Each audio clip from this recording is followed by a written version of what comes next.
अटल बिहारी वाजपेयी की आज पुण्यतिथि है और ऐसे में उत्तराखंड के सीएम पुष्कर सिंह धामी ने श्रद्धांजलि दी। देहरादून में मुख्यमंत्री आवास पर पूर्व प्रधानमंत्री स्वर्गीय अटल बिहारी वाजपेयी को श्रद्धांजलि दी,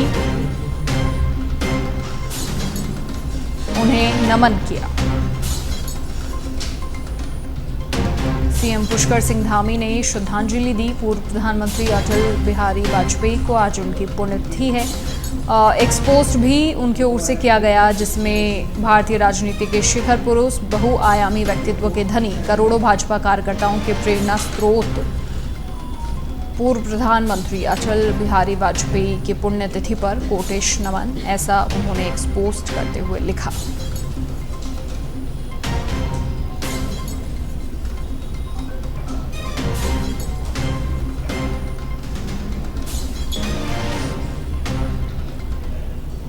उत्तराखंड के लोक पर्व घी संक्रांति पर सीएम ने बधाई दी। सीएम पुष्कर सिंह धामी ने प्रदेशवासियों को शुभकामनाएं दी। लोक पर्व हमारी समृद्ध विरासत और परंपरा का महत्वपूर्ण हिस्सा है, ऐसा उनकी ओर से कहा गया। साथ ही ईश्वर से प्रार्थना है कि ये पावन लोक पर्व आप सभी के जीवन में सुख, समृद्धि और स्वास्थ्य लेकर आए।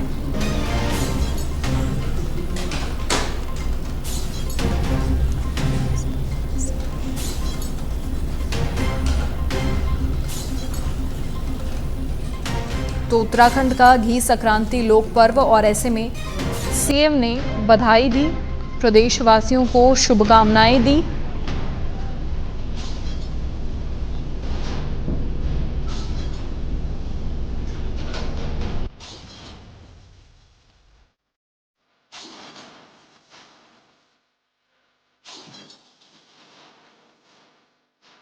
सीएम पुष्कर सिंह धामी ने एक्सपोस्ट की है और देवभूमि उत्तराखंड के लोक पर्व घी संक्रांति की बधाई और शुभकामनाएं प्रदेशवासियों को दी हैं।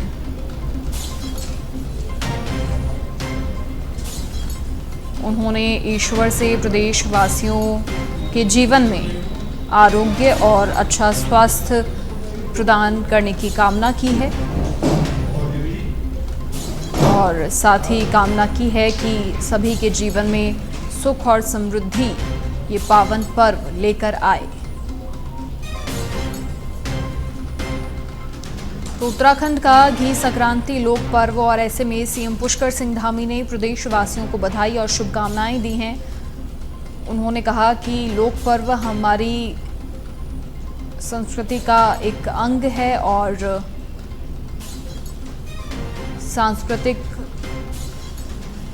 साथ ही समृद्ध विरासत और परंपरा का महत्वपूर्ण अंग है।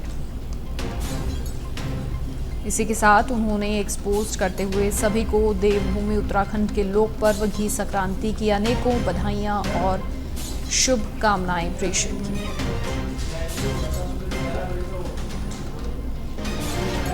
सीएम पुष्कर सिंह धामी ने बधाई दी है उत्तराखंड के घी संक्रांति लोक पर्व की। साथ ही एक और एक्सपोस्ट सीएम पुष्कर सिंह धामी की ओर से किया गया, जिसमें उन्होंने लिखा, मां काली के अनन्य उपासक, महान संत, आध्यात्मिक गुरु और विचारक स्वामी रामकृष्ण परमहंस जी की पुण्यतिथि पर उन्हें कोटेश नमन। आपके विचार और करुणा, स्नेह और मानवता की शिक्षाएं हमें सदैव जन कल्याण हेतु प्रेरित करती रहेंगी। तो ये सीएम पुष्कर सिंह धामी की ओर से एक्सपोस्ट किया गया।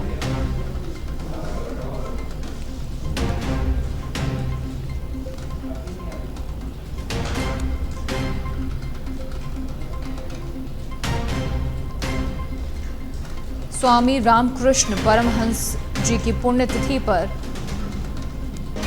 नमन किया है एक्सपोस्ट के जरिए। साथ ही लिखा कि आपके विचार, करुणा, स्नेह, मानवता की शिक्षाएं सदैव जनहित के लिए प्रेरित करेंगी।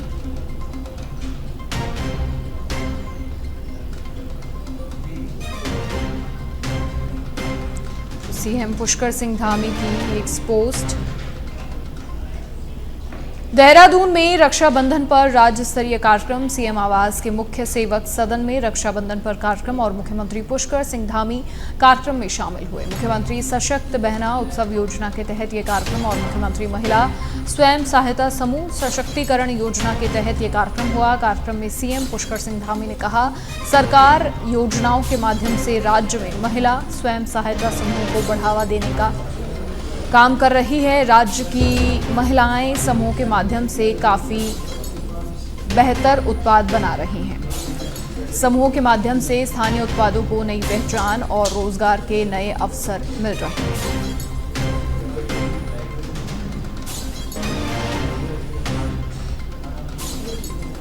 तो मुख्यमंत्री सशक्त बहना कार्यक्रम में शामिल हुए। वित्तीय वर्ष 2022 में मुख्यमंत्री महिला स्वयं सहायता समूह योजना के अंतर्गत 84 करोड़ रुपए से अधिक का सहयोग किया। ब्याज प्रतिपूर्ति के रूप में करीब 25 करोड़ रुपए की छूट प्रदान की। 67,000 से अधिक स्वयं सहायता समूह में 5 लाख से अधिक सदस्यों को जोड़ा गया है और 7,037 ग्राम संगठन तथा 471 क्लस्टर स्तरीय संगठन बनाए गए हैं। महिलाओं की आर्थिक स्थिति सुधारने के लिए 53,000 से अधिक समूहों को रिवॉल्विंग फंड काम करने के लिए 37,000 से अधिक समूहों को सामुदायिक निवेश निधि भी दी गई है। इसके साथ साथ विभिन्न योजनाओं और नीतियों के तहत महिला किसानों के कौशल विकास के लिए, ट्रेनिंग देने के लिए किचन गार्डन की स्थापना करने, फार्म मशीनरी बैंक जिसमें कृषि के उपकरण 80% तक की जिसमें सब्सिडी दी जाती है, उपलब्ध कराने जैसे अनेक कार्य आज सरकार की तरफ से किए जा रहे हैं। बहनों को हमारी सरकार ने महिलाओं द्वारा उत्पादों को बनाने के साथ ही उनकी प्रोसेसिंग, पैकेजिंग और बिक्री के लिए भी एक इको सिस्टम तैयार किया गया है। हमने महिला समूह के उत्पादों को प्रोसेसिंग एवं बाजारीकरण हेतु 24 ग्रोथ। जम्मू कश्मीर के डोडा में आतंकी हमले में शहीद हुए कैप्टन दीपक सिंह का हरिद्वार में अंतिम संस्कार किया गया। कैप्टन को उनके चाचा शंकर सिंह ने मुखाग्नि दी। शहीद के पार्थिव शरीर को फूलों से सजी हुई गाड़ी में लेकर आया गया और सैनिक बैंड के साथ खड़खड़ी शहीद का पार्थिव शरीर शमशान घाट पर लाया गया। सीएम पुष्कर सिंह धामी और राज्यपाल लेफ्टिनेंट जनरल गुरमीत सिंह शहीद को पुष्पांजलि अर्पित करने पहुंचे और सैनिक अधिकारियों के साथ ही सैनिक कल्याण मंत्री गणेश जोशी और जिलाधिकारी धीराज सिंह गढ़वाल, एसएसपी प्रमेंद्र सिंह डोभाल समेत अधिकारियों ने श्रद्धांजलि अर्पित की। कैप्टन दीपक सिंह ने डोडा में आतंकियों से लोहा लेते हुए अपना सर्वोच्च बलिदान किया।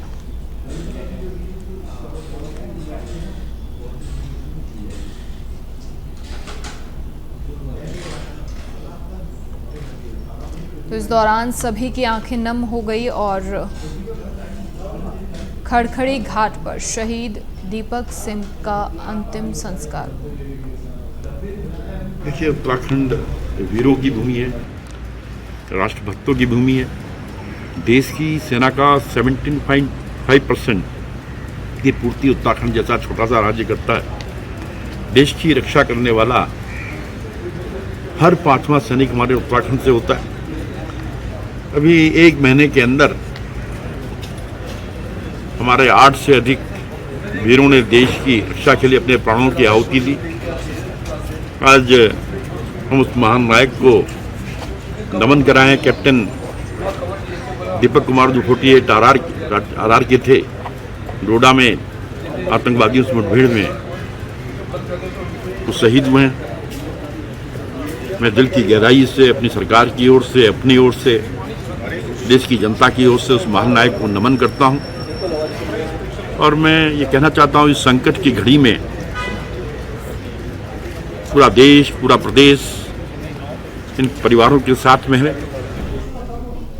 राज्य सरकार ने गैरसैंण में शुरू होने जा रहे मानसून सत्र के लिए सभी तैयारियां पूरी कर ली हैं। उत्तराखंड विधानसभा अध्यक्ष रितु खंडूरी ने बताया कि विधानसभा सचिवालय को अब तक 499 प्रश्न प्राप्त हो चुके हैं। उन्होंने साथ ही बताया कि सत्र को लेकर सभी तैयारियां पूरी हो गई हैं। वहीं संसदीय कार्य मंत्री डॉक्टर प्रेमचंद अग्रवाल ने विपक्षी दलों से उत्तराखंड विधानसभा के मानसून सत्र को शांतिपूर्ण तरीके से चलाने में सरकार के सहयोग की अपील की। आपको बता दें कि उत्तराखंड विधानसभा का मानसून सत्र गैरसैंण के भराड़ीसैंण स्थित विधानसभा भवन में 21 अगस्त से शुरू होने जा रहा है और ये सत्र 23 अगस्त तक चलेगा।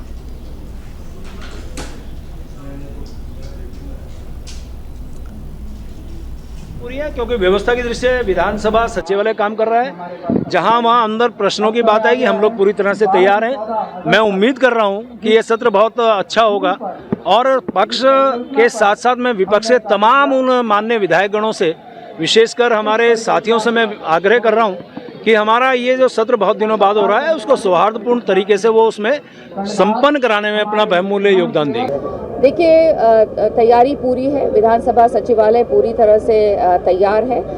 हमारे अफसरान जा चुके हैं भराड़ीसैंण और वहां जाकर पूरी तैयारी हम लोग देख चुके हैं। वहां पर हमारे अफसर भी नियुक्त किए गए हैं जो पूरी तैयारी को देख रहे हैं ताकि जो भी यहां से लोग पहुंचे वहां पर उनको सुविधा रहे, हर तरह की सुविधा। हिंडनबर्ग की नई रिपोर्ट पर सियासत तेज है। विपक्षी पार्टियां सेबी चीफ माधवीपुरी बुच के इस्तीफे और अडानी ग्रुप से जुड़े मामले में जेपीसी की मांग कर रहे हैं। वहीं पूरे मामले को लेकर कांग्रेस आने वाली 22 अगस्त को देशव्यापी घेराव करेगी। प्रदेश अध्यक्ष करण महरा ने कहा कि सरकारी पैसे से सरकारी संपत्तियों को खरीदने का एक क्रम चल चुका है। हमारे यहाँ संपत्तियों को कमजोर कर अडानी के द्वारा हमारी संपत्तियों को खरीदा जा रहा है। जिस प्रकार से भारतीय जनता पार्टी सीबीआई और ईडी का दुरुपयोग विपक्ष को दबाने के लिए कर रही है, इसका हम भारी विरोध कर रहे हैं और 22 तारीख को हम राष्ट्रव्यापी ईडी का घेराव करने जा रहे हैं।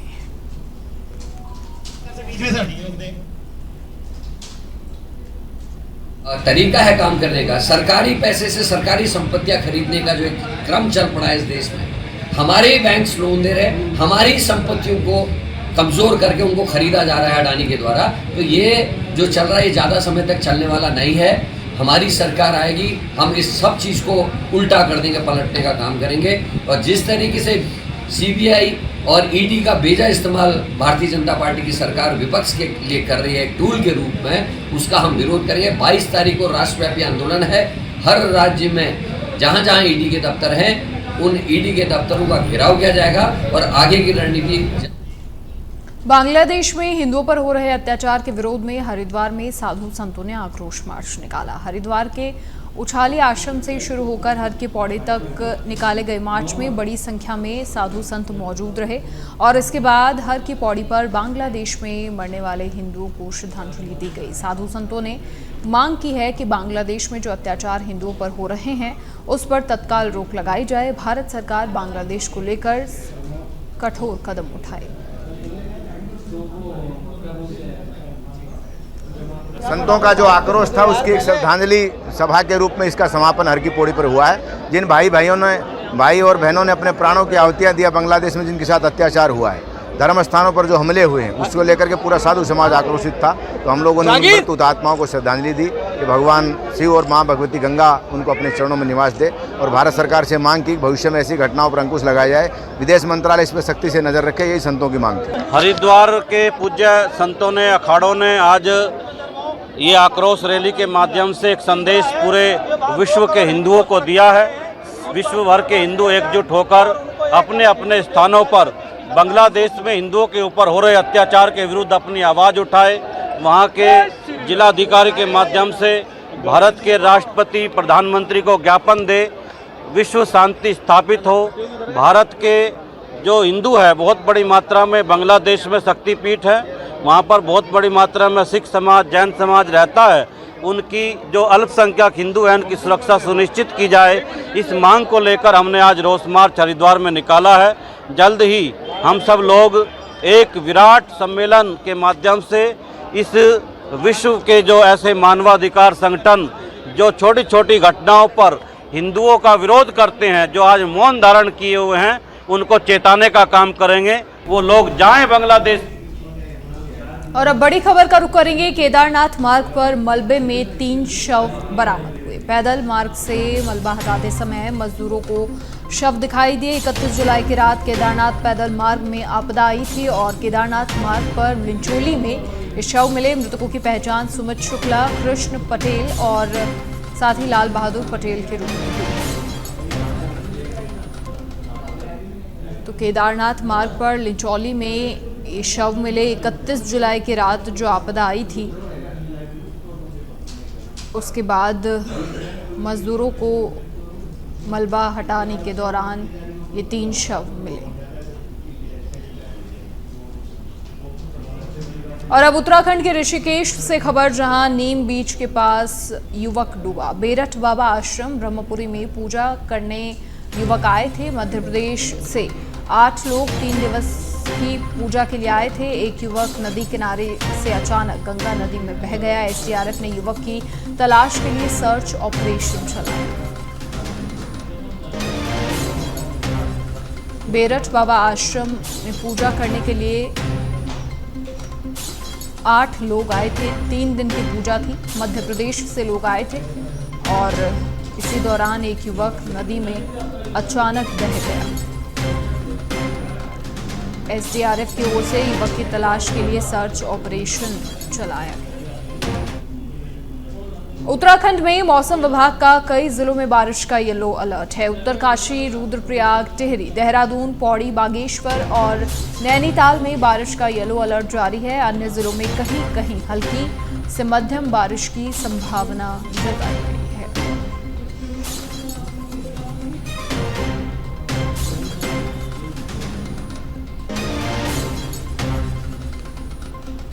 तो उत्तराखंड में मौसम विभाग का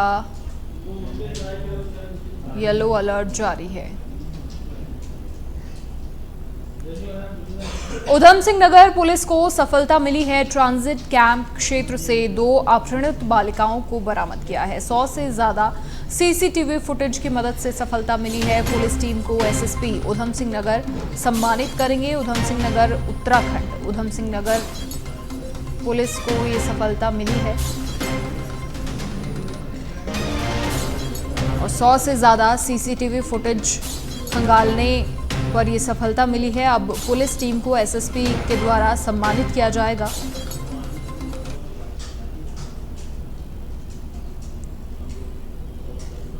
साथ ही जिन 2 बालिकाओं का अपहरण हुआ था वो भी मिल गई हैं। सीसीटीवी फुटेज की मदद से ये सफलता मिली है उधम सिंह नगर को। अब उधम सिंह एसएसपी के द्वारा ये जो पूरी टीम है उसे सम्मानित किया जाएगा। निश्चित तौर पर पुलिसकर्मियों को जो सम्मान मिलता है उससे आगे बेहतर काम करने का प्रोत्साहन मिलता है। और 2 बालिकाएं जिनका अपहरण किया गया था उन्हें भी ढूंढ लिया गया है।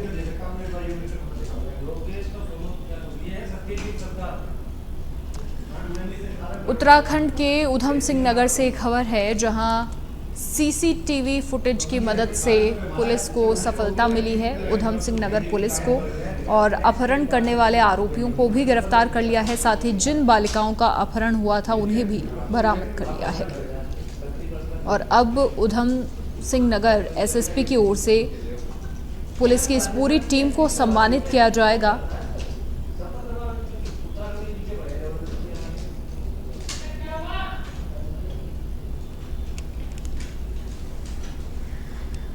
उधम सिंह नगर पुलिस को बड़ी सफलता मिली है और 2 बालिकाओं का अपहरण हुआ था, उन आरोपियों की गिरफ्तारी हो गई है। ट्रांजिट कैंप क्षेत्र से 2 बालिकाओं को बरामद किया है। 100 से ज्यादा सीसीटीवी फुटेज खंगाले तब जाकर पुलिस को ये सफलता मिली। पूरी टीम की काफी मेहनत रही और अब पुलिस टीम को एसएसपी उधम सिंह नगर की ओर से सम्मानित भी किया जाएगा। उधम सिंह नगर पुलिस की बड़ी कार्रवाई